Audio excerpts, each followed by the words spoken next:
June is the month, Kelly Pavlick is the man. What an enormous challenge. He is obviously the WBC, WBO middleweight champion ruler at the moment. And if that wasn't enough, it's away from home. It's a big challenge for you, isn't it? Yeah, it's a massive challenge. I think, my career has stalled a little bit. I've had a lot of injuries and whatnot, but this chance has come along. Thanks very much to Frank Warren for pushing for the shot. It's brilliant. I think styles make fights. I've got world-class power. I've never been fit going into a fight, I'll say. I've always took a lot of fights short notice. I got 12 weeks notice. I'm in the gym. I'm already fit because I was supposed to be fighting on Saturday.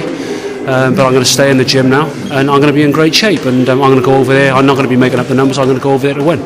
Let's talk about Saturday the 22nd of March. You're not taking that fight, but many of your fans were thinking that maybe you would have had a warm-up fight.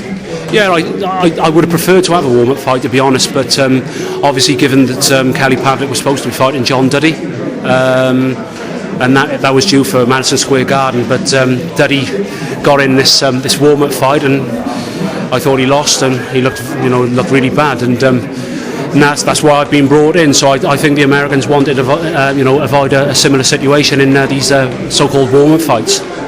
British have great pedigree in the middleweight division, don't they? Nigel Benn, Chris Eubank, those guys were rulers for a while. It's big shoes for you to step into. Massive shoes. I mean, I don't even like to think of the likes of Michael Watson, Nigel Benn, Chris Eubank, because I never thought I'd emulate people like that, but I'm now boxing for the WBC and WBO titles. I think a lot of people see it as a mismatch, but I don't see it like that. I mean, in terms of natural talent, he's boxed by far the better people than what I have, but in terms of natural talent, I think we're even Steven. I mean, he's more of a hard, rugged guy, whereas I'm more of a puncher, a steady sort of boxer puncher. But I think people will see a different me when it comes to the fight, because I think I'm going to throw a lot more punches, and my fitness is going to be a lot better than what it has been in the past. So. Well, let's talk about Kelly Pavlick for a little while, because you've mentioned a little bit there about his style, but we know he's not pretty, but he clearly packs a real punch. He really packs a real punch. We saw with Jermaine Taylor twice that when he throws those jabs, when he throws those right hands, there's a real power behind them.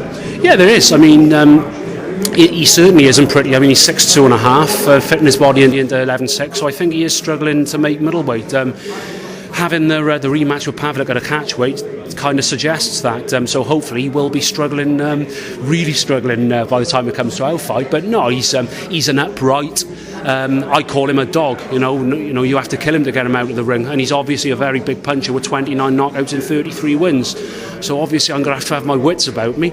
But as I say, I'm not scared of the guy. I spar with Enzo Macronelli, who hits far harder, and Joe Calzaghe, who would wipe the floor with Pavlick. So he's got two fists, the same as me. It's the biggest challenge of my career, and I'm going over there to win. And if I lose, I lose. But at least I've lost to the best.